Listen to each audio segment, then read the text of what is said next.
আসসালামু আলাইকুম ওয়া রাহমাতুল্লাহি ওয়া বারাকাতুহু। এই যে কালিমা বের হয় না, তার প্রমাণটা একটু শুনিয়ালাম। আল্লাহর নবীজি, বিশ্ব নবীজি সাল্লাল্লাহু আলাইহি ওয়াসাল্লামের একজন সাহাবী, আমি আপনি তো দূরের কথা, একজন সাহাবী মৃত্যুর সময় কালিমা বের হচ্ছিল না। মার সাথে বেয়াদবি করার কারণে, মার সাথে খারাপ আচরণ করার কারণে, মার দিলে ব্যথা দেওয়ার কারণে মৃত্যুর সময় কালিমা বের হচ্ছিল না। আল্লাহর নবীজি, বিশ্ব নবীজি সাল্লাল্লাহু আলাইহি ওয়াসাল্লামের একজন খুব ঘনিষ্ঠ একজন সাহাবী, যার নাম ছিল হযরত আলকামা রাদিয়াল্লাহু তাআলা আনহু। হযরত আলকামা রাদিয়াল্লাহু তাআলা আনহু একদিন অসুস্থ হয়ে গেছে।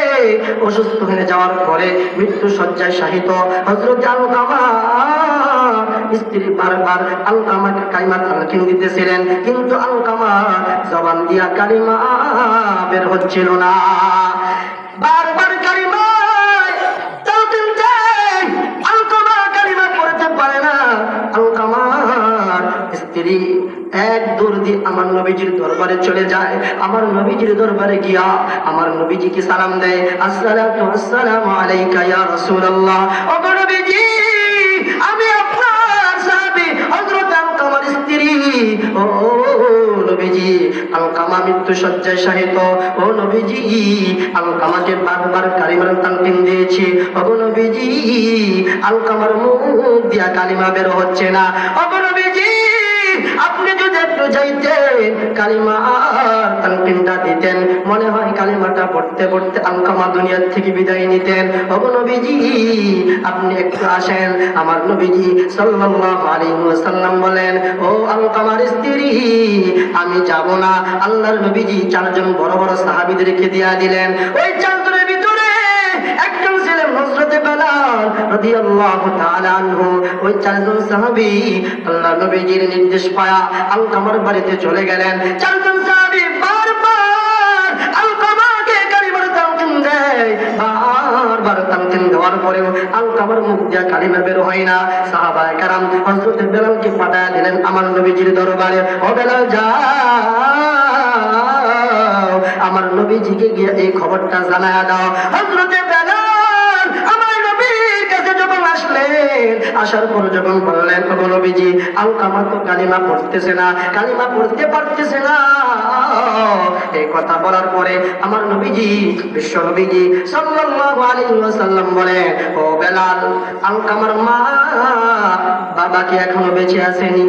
হযরত বেলাল আমার নবীকে ডাকতে বলেন, ও নবীজি, আলকামার বাবা এখনো দুনিয়াতে বেঁচে নাই, আলকামার মা দুনিয়াতে বেঁচে আছে।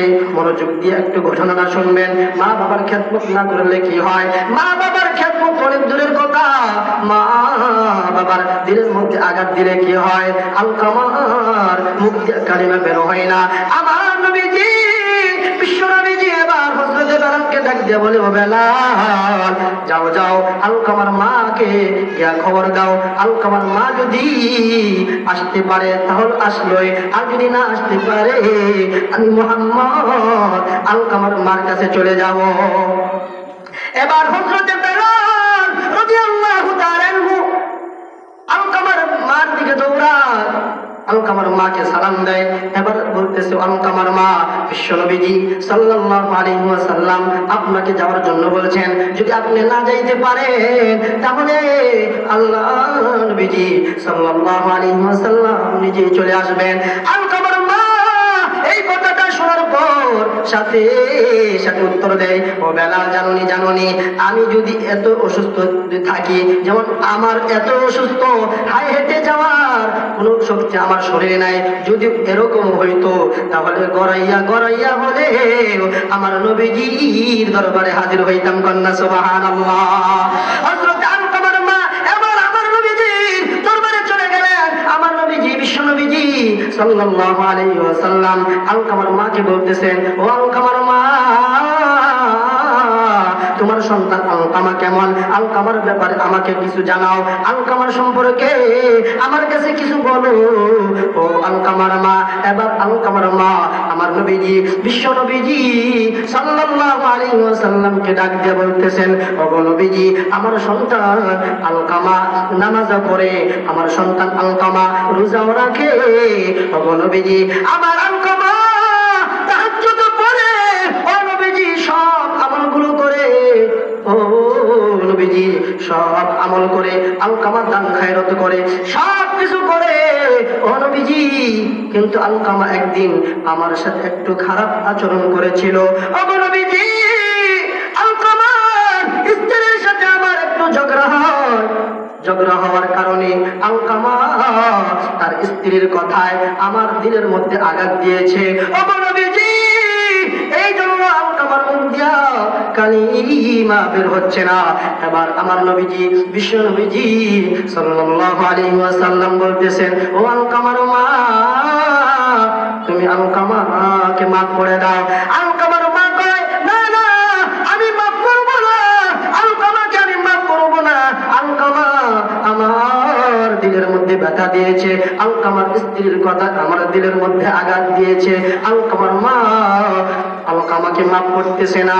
আমার নবীজি বিশ্ব নবীজি এবার হযরতে বেলালকে ডাক দিয়ে বলে, ও বেলাল, আর দেরি নয়, তুমি যাও সাহাবায়ে কেরামদেরকে নিয়ে যাও, লাকড়ি সংগ্রহ করো, আগুন জ্বালা দাও, ওই আগুনের মধ্যে আলকামাকে পুড়ে দুনিয়ার মধ্যে বৎস করে দেব। মা যখন এই কথা শুনছে, এখন বলেন তো, মা কি দিবে একটা মার চোখের সামনে সন্তানকে আগুনের মধ্যে পড়তে দিবেনি? ও না না না, দিবে না। আলকামার মা আমার নবীজিকে ডাক দিয়ে বলতেছেন, ওগো নবীজি, আমার চোখের সামনে আমার সন্তানকে আগুনের মধ্যে পোড়ানো হবে।